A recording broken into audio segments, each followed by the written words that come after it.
campuran gula merah di permukaan yang menjadi ciri khasnya. Ya, benar sekali. Inilah kue gemblong. Kue ini punya rasa manis dan gurih. Teksturnya sedikit keras jika dibandingkan dengan kue cincin, tapi bukan berarti tidak enak loh.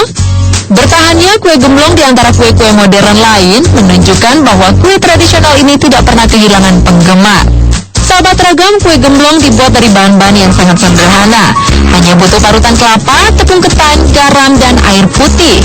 Caranya, beri sedikit garam ke parutan kelapa. Kemudian tuang tepung ketan di atasnya. Tambahkan sedikit air, lalu uleni campuran ini hingga menjadi adonan yang liat. Anda harus bisa memperkirakan kepadatan adonan. Jangan terlalu keras atau terlalu lembek ya. Adonan yang bagus tidak akan menempel di tangan dan mudah dibentuk. Gulung segenggam adonan hingga berbentuk bulat lonjong. Tidak perlu terlalu rapi, yang penting ukurannya pas seperti ini. Selanjutnya adonan gemblong bisa langsung digoreng. Gunakan minyak agak banyak agar bisa merendam adonan. Goreng gemblong sambil tidak lupa dibalik agar matang merata. Gemblong bisa diangkat jika warnanya sudah kecoklatan dan teksturnya mengeras. Sambil menunggu dingin, masak gula jawa dengan sedikit air agar menjadi larutan kental. Berikutnya sudah bisa ditebak. Tuang gemblong ke dalam larutan gula lalu aduk sampai rata. Api kecil tetap dinyalakan hingga sampai gula melumuri gemblong seluruhnya. Setelah itu matikan api agar gula kering dan menempel sempurna. Bagaimana sahabat ragam? Cukup mudah bukan? Jika tidak sempat membuatnya, kue gemblong bisa dibeli dengan harga Rp1.000 saja per buah. Manisnya kue gemblong membuat jajanan pasar ini memang pantas disuka.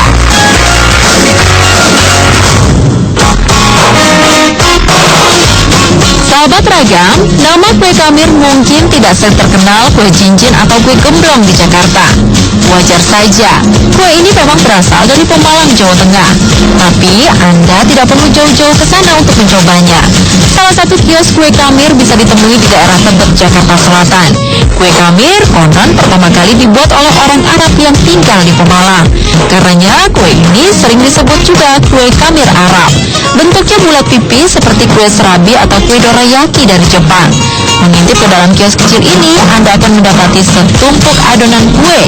Jika diperhatikan, adonan ini cukup padat tetapi tetap lembek.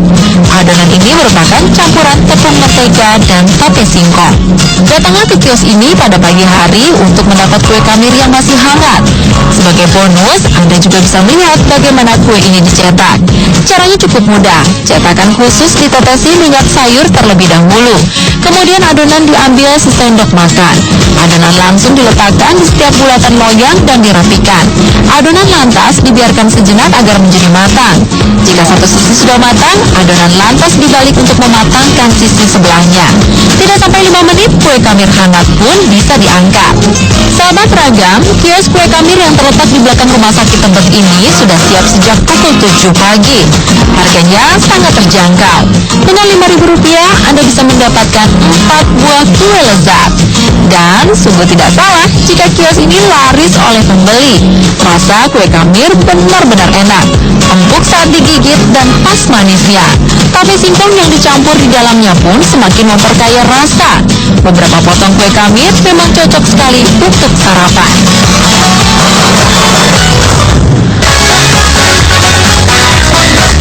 Satu lagi jajanan tradisional yang tidak boleh dilewatkan, dikenal dengan nama kue pancong balap. Kios penjual kue ini tidak pernah sepi oleh pembeli. Jika tidak percaya, datang saja ke Jalan Agus Salim, Proyek Bekasi Barat untuk mencicipi rasanya. Sebenarnya tidak ada yang istimewa dari kios pancong balap. Layaknya sebuah warung kopi, kios ini terdiri dari 2 sisi untuk penjual dan pembeli. Beberapa cetakan kue pancong tampak tersusun di bagian sisi penjual. Satu wadah besar adonan juga sudah disiapkan. Adonan kental ini terbuat dari campuran tepung, telur, mentega, dan gula. Sahabat ragam, di warung yang buka 24 jam ini, penjual terus mencetak kue pancong secara konsisten. Adonan dituang di atas loyang panjang dengan celah-celah kecil lalu ditutup sampai matang. Uniknya, yang menjadi favorit di sini justru kue yang setengah matang. Lelehan adonan di bagian atas rupanya memberi rasa tersendiri saat dimakan. Pancong balap semakin istimewa karena dilengkapi dengan berbagai topping pilihan Anda. Ada keju, coklat, dan susu yang bisa membuat kue pancong Anda semakin istimewa. Soal harga, tak perlu khawatir. Satu porsi atau setengah loyang kue pancong bisa dibeli dengan harga Rp5.500 saja. Lengkapi pesanan Anda dengan aneka minuman yang juga disediakan. Harganya mulai dari Rp2.500 hingga Rp6.000. Sahabat Ragam, menikmati seporsi pancong balap sungguh tidak membuat kecewa. Rasanya empuk, manis, dan hangat. Pilihan topping di atasnya pun semakin memuaskan selera Anda. Dengan harga yang terjangkau, tidak heran jika warung pancong balap ini menjadi pilihan banyak anak muda.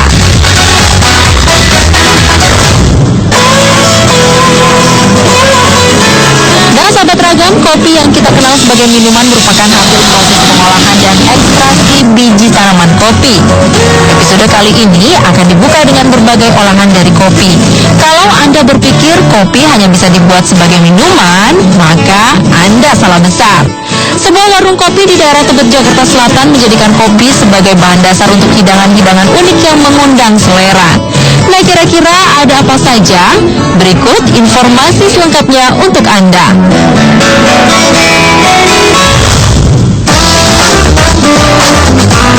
Sahabat Ragam, pada dasarnya kopi memang diciptakan untuk minuman. Karena itu, kreasi minuman kopi juga menjadi menu yang dikedepankan. Salah satunya, All Bean Espresso. All Bean Espresso adalah espresso dengan penyajian yang unik. Alih-alih menggunakan gelas kaca kecil, espresso ini disajikan dengan gelas yang terbuat dari es batu. Sensasi dingin tidak hanya didapat saat Anda mencecap kopinya, tetapi bahkan ketika Anda mulai memegang wadahnya. Gelas es batu ini biasa dibuat dengan air biasa atau menggunakan air kopi dengan berbagai pilihan rasa. Yang paling disukai tentu saja menggunakan espresso juga. Hanya saja kadarnya dibuat lebih ringan. Prosesnya tidak sulit. Bubuk kopi disiapkan sebagai bahan utama. Gunakan juga kertas filter untuk penyaring. Pertama-tama, tuang air panas sedikit untuk membasahi kertas. Ini berguna untuk menghilangkan bau kertas. Setelah air biasa dibuang, bubuk kopi bisa dituang di atas kertas filter. Pasang timer bertepatan dengan air panas menyentuh kopi pertama kali. Diamkan selama 30 detik untuk memberi waktu bagi kopi untuk mengembang. Setelah itu lanjutkan menuang. Teknik ini harus dilakukan dengan tepat demi menciptakan rasa kopi yang nikmat. Tetesan kopi yang keluar dari filter merupakan hasil sari paling berkualitas.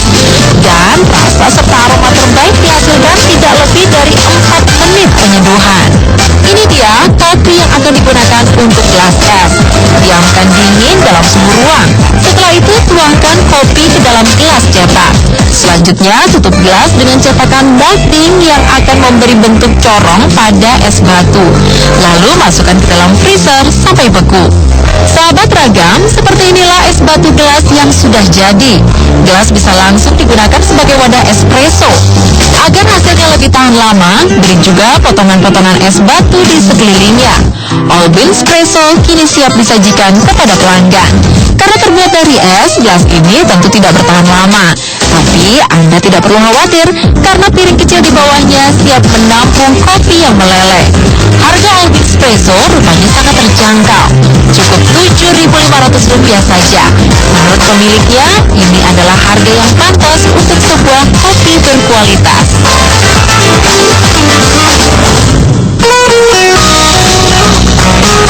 Bagi Anda yang tidak terlalu suka rasa pahit dari espresso, Anda juga bisa memesan minuman blended dengan berbagai varian rasa. Pilihan selanjutnya jatuh pada minuman frozen hazelnut.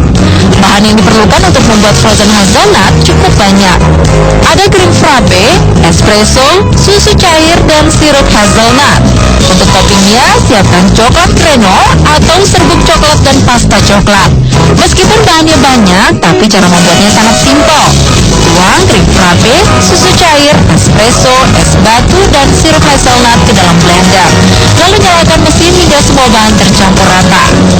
Hiasi sisi gelas Bilas bagian dalam dengan pasta coklat, lalu tuang frozen hazelnut ke dalamnya. Agar lebih cantik, hiasi lagi bagian atas dengan pasta coklat. Dan terakhir, beri taburan coklat granul. Bagaimana sahabat ragam? Cantik dan segar sekali bukan? Satu gelas frozen hazelnut ukuran 450 ml hanya Rp24.000 saja. Uniknya, Anda juga bisa memesan minuman blended ini untuk ukuran double. Lihat saja, ukuran gelasnya hampir 2 kali lipat gelas biasa. Kapasitasnya sekitar 800 ml. Dan Anda hanya perlu menambahkan Rp10.000 untuk kesegaran tiada habis ini. All bean espresso dan frozen hazelnut sangat pas dinikmati bersama cemilan-cemilan yang juga disediakan. Ada mantau kopi, donat apel, dan risoles melepuh. Semuanya hanya berkisar antara Rp10.000 sampai Rp20.000 saja. Jadi, tunggu apa lagi? Manjakan kecintaan Anda pada kopi dengan berbagai menu makanan dan minuman sedap ini. Dan jangan salahkan jika Anda ingin terus kembali.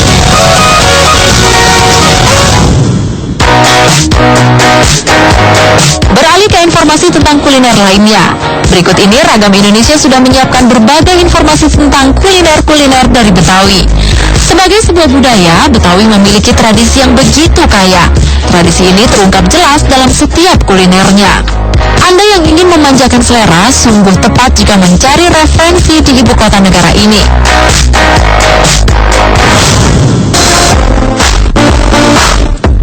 Sahabat ragam, kuliner yang satu ini mungkin telah menjadi makanan Anda sehari-hari. Siapa yang tidak suka dengan nasi uduk dengan lauk pauknya? Nasi uduk cocok dimakan kapan saja. Seolah menjadi kebutuhan sehari-hari, penjual nasi uduk begitu mudah ditemui. Biasanya tempat penyajian kuliner ini hadir dalam bentuk tenda di pinggir jalan, seperti yang bisa ditemui di daerah Tebet, Jakarta Selatan. Bedanya, penjual ini menggunakan mobil pickup sebagai dapurnya. Nasi uduk mobile, begitulah pedagang nasi uduk ini menamakan kiosnya. Tidak lain karena penggunaan mobil yang memudahkan mereka untuk mobile atau berpindah tempat. Sahabat ragam, mobil pick-up dengan bak yang terbuka tentu memiliki kapasitas tampungan yang besar. Hal ini dimanfaatkan sebagai dasar untuk meletakkan rak-rak sebagai tempat bahan. Tidak heran jika cukup banyak menu yang disediakan untuk menemani nasi uduk Anda. Ada ayam goreng, ayam bakar, bebek goreng, soto ayam, bahkan sup iga. Semuanya punya kisaran harga dari Rp12.000 hingga Rp25.000. Keberadaan nasi uduk mobile rupanya menarik minat banyak orang. Tidak hanya karena keberadaan mobil yang tidak biasa, tetapi juga karena menu-menu sedapnya. Kios nasi uduk mobile biasanya ramai saat jam 12 sampai jam 2 siang. Para pekerja menjadikan nasi uduk ini sebagai pilihan santap siang. Silakan mencoba ya.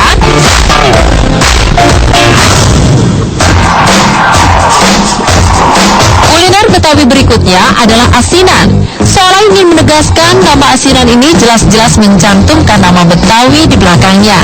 Tentu saja ada ciri khas yang dibawa dalam rasa dan penyajiannya. Berikut ini informasinya untuk Anda. Rahasia kelezatan asinan Betawi terletak pada kuahnya. Karena itu, bahan serta cara harus dibuat dengan sebaik-baiknya. Bahan kuah asinan terdiri dari cuka aren, cabai giling, gula merah, gula pasir, garam, bawang goreng, ebi, serta kacang tanah goreng. Nah sahabat ragam, yang pertama dilakukan adalah merebus cabai giling. Beri sedikit air dan masak sampai matang. Tuang cabai giling ke dalam toples besar yang sudah berisi gula dan garam. Tidak lupa beri juga cuka biang. Sementara itu rebus air bersama gula merah sampai larut dan mendidih. Kemudian tuang ke dalam campuran tadi sambil disaring. Aduk semuanya sampai tercampur rata. Kuah belum bisa disajikan sebelum diberi bumbu inti. Untuk itu, campur ebi, bawang goreng, dan kacang goreng di dalam blender. Proses bahan-bahan ini hingga menjadi bumbu halus. Tuang bumbu halus ke dalam larutan kuah. Terakhir, tambahkan cuka aren untuk memperkuat rasa. Semua bahan punya takarannya masing-masing, sebab hanya komposisi yang tepat yang mampu memberi hasil yang lezat. Nah sahabat ragam, asinan belum lengkap jika belum disertai kerupuk. Untuk asinan Betawi, kerupuk yang digunakan adalah jenis kerupuk merah seperti ini. Goreng hingga renyah dan mengembang. Kini saatnya meracik asinan. Ada cukup banyak jenis sayuran segar dan bahan yang digunakan. Secara bergantian beri tauge, tahu putih, mie kuning, kol, selada, bengkuang, timun, dan wortel ke dalam piring saji. Tuang kuah secukupnya. Taburi kacang goreng dan lengkapi dengan kerupuk. Sedap sekali. Seporsi asinan Betawi bisa dinikmati cukup dengan Rp10.000. Kuliner ini paling nikmat disantap saat siang hari. Rasa asam, manis, dan pedasnya pasti langsung membuat Anda bersemangat. Belum lagi sayurannya yang segar dan membuat sehat. Asinan Betawi memang sungguh nikmat.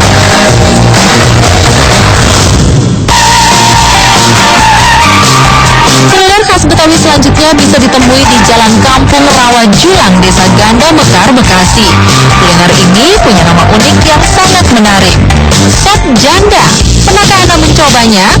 Sop janda atau yang lengkapnya bernama sop janda Budarmi sudah hadir sejak tahun 1997. Menurut Budarmi, sang pemilik, sop buatannya diberi nama janda karena pada awal kemunculan dirinya memang berstatus janda. Nama yang unik segera saja menarik minat para pencinta kuliner. Warung sop janda yang awalnya hanya memiliki 2 karyawan pun sekarang berkembang menjadi 7 karyawan. Namun nama unik tidak berarti apa-apa jika rasa sop itu sendiri tidak spesial.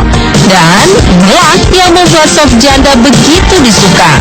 Di dapur yang terletak di samping ruang makan, panci-panci besar berisi tulang sapi muda dengan bumbu serta cabai melimpah siap memenuhi selera kuliner Anda. Tulang sapi muda sengaja dipilih karena memiliki daging yang empuk serta rasa kaldu yang lezat. Disertai dengan bumbu rempah dalam racikan sempurna, juga cabai segar sebagai pembangkit rasa, sop janda menjadi begitu istimewa. Dalam satu hari, warung makan ini bisa menghabiskan 1 kuintal tulang daging sapi muda dan 40 kg cabai rawit. Racikan bahan direbus selama sekitar 2 jam sebelum bisa disajikan. Warung sop janda Budarmi buka sejak pukul 8 pagi sampai jam 3 sore. Puncaknya adalah saat jam makan siang. Begitu terkenalnya, pengunjung warung makan ini tidak hanya dari warga setempat, tetapi juga dari luar kota. Dan sahabat ragam, sensasi rasa pedas yang sedap memang menjadi poin utama yang dijual. Tapi para pembeli tetap diberi pilihan untuk memesan tingkat kepedasan sopnya. Ada yang sama sekali tidak pedas, sedang, dan super pedas. Sedikit info saja, jika Anda memesan tingkatan super pedas, pastikan perut Anda sudah siap ya. Setelah memesan sop, Anda bisa mengambil nasi sebanyak yang Anda sukai. Satu porsi nasi dan sop dihargai Rp33.000. Sementara tambahan gorengan dihitung Rp1.000 per buahnya. Dan sahabat ragam, mencicipi sop janda sungguh menjadi sebuah pengalaman kuliner yang tidak terlupakan. Sop janda dengan rasa pedasnya segera saja membangkitkan nafsu makan. Meskipun pedas, kuah kaldunya begitu gurih dan sedap. Sop janda tidak hanya menjadi kuliner Betawi wajib dicoba, tetapi juga telah memperkaya khasanah kuliner bangsa.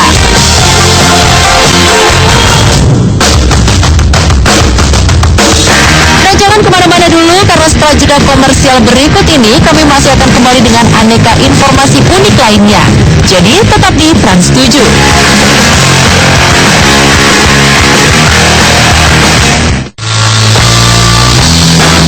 Terima kasih Anda masih setia bersama kami. Kuliner Betawi berikutnya adalah kerak telur. Siapa tidak kenal cemilan legendaris ini? Cemilannya tampak seperti omelet. Yang membuatnya tidak biasa tentu saja penggunaan beras ketan di dalamnya. Sahabat ragam, tidak seperti jajanan lain, kerak telur memang tidak bisa ditemui di banyak tempat. Tapi di daerah Setu Babakan, Jakarta Selatan, Anda bisa mendapatkannya dengan mudah. Bahan utama kerak telur adalah beras ketan yang direndam selama paling tidak 2 jam. Selain itu, ada juga telur bebek dan telur ayam yang bisa menjadi pilihan, serta bumbu-bumbu yang terdiri dari ebi bubuk, serundeng kering, serta serundeng basah. Beras ketan dimasak pertama kali bersama sedikit air. Biarkan sampai air mendidih dan beras menjadi setengah matang. Selanjutnya, bumbu-bumbu pun diberikan. Terakhir, pecahkan telur di atasnya. Aduk semua bahan sampai tercampur dan adonan matang merata. Dan ini dia yang paling menarik.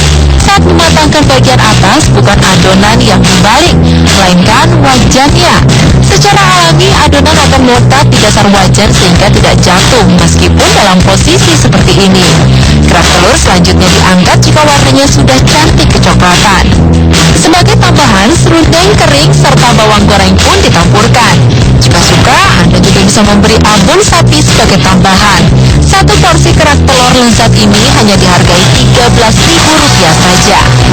Sahabat ragam, kerak telur adalah satu paket makanan tradisional yang orisinil. Tidak hanya dari resepnya, tetapi juga dari cara memasaknya. Itulah sebabnya setiap gigitan kerak telur mampu menghadirkan cita rasa tradisional yang sebenarnya.